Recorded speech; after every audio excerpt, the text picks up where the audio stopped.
இவளை காட்பாடியிலேருந்து ரெஸ்கியூ பண்ணியிருந்தேன் ஒரு 4 days பேக்கு. இவளுக்கு தலையில் மேகட் வச்சுட்டு இருந்தது. அந்த ஏரியாலலாம் ஃபீட் தான் பண்ணுறாங்க, பட் ரொம்ப கேர் பண்ணுற மாதிரிலாம் தெரியல. கொஞ்சம் பக்கத்தில் ஏதாவது, ஏன்னா ரொம்ப ஃப்ரெண்ட்லியாக இருக்கா, ஏதோ பக்கத்தில் இருக்கிற கிளினிக்கில் பார்த்துருந்தா கூட சரியாயிட்ருக்கும். அதுவும் இல்லாமல் அவள் ப்ரெக்னெண்ட்டாக இருக்கா, குட்டி போடுற ஸ்டேஜ். அன்றைக்கி தான் அவள் ஒரு குட்டியும் போட்டிருக்கா. அது தெரியாது எனக்கு, அங்கே இருக்கிறவங்க எனக்கு சொல்லவே இல்லை. குட்டி இருக்கிறதும் நான் பார்க்கல. அவளாக எழுந்து வந்தால் நான் தூக்கிட்டு வந்துட்டேன்.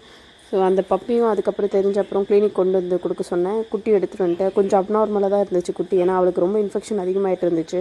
கொஞ்சம் டல்லாக தான் இருந்தாள். பட் நெக்ஸ்ட் டே வந்து அந்த குட்டியும் இறந்து போச்சு. அவள் கொஞ்சம் ஸ்டேபிள் ஆகிட்டா. இப்போ அவள் சேஃபாக தான் இருக்கா, நல்லா இருக்கா. நல்லா ரெக்கவர் ஆன அப்புறமா நான் அதே ப்ளேஸில் விட்டுருவேன். இப்போ என்னென்னா ரீசெண்டாக நிறைய ரெஸ்கியூ பண்ணோம், பட் போதுமான ஃபண்ட்ஸ் எங்களுக்கு கிடைக்கல. ஃபுட்டுக்கும் இப்போ ரொம்ப ஷார்ட்டேஜாக இருக்குது. மந்த்லி எங்களுக்கு 60 பேக் ரைஸ் ஆகுது. மந்த்லி அதுக்கான ஃபண்ட்ஸ் எங்களுக்கு கிடைக்கவே மாட்டேங்குது. கிரெடிட்டில் தான் வாங்குகிறோம். ஸோ அதுவே எங்களால் திரும்ப பே பண்ண முடியல. உங்களால் முடிஞ்ச சப்போர்ட் ஒரு 50-100 இருந்தாலும் ரொம்ப ஹெல்ப்ஃபுல்லாக இருக்கும். நம்மக்கிட்ட இருக்கிற டாக்ஸ்க்கு ஹெல்ப் கிடைச்சா தான் இதுக்கப்புறமா ரெஸ்கியூ அட்டென்ட் பண்ண முடியும் எங்களால். ஸோ உங்களால் முடிஞ்ச சப்போர்ட் பண்ணுங்கள். தேங்க்யூ.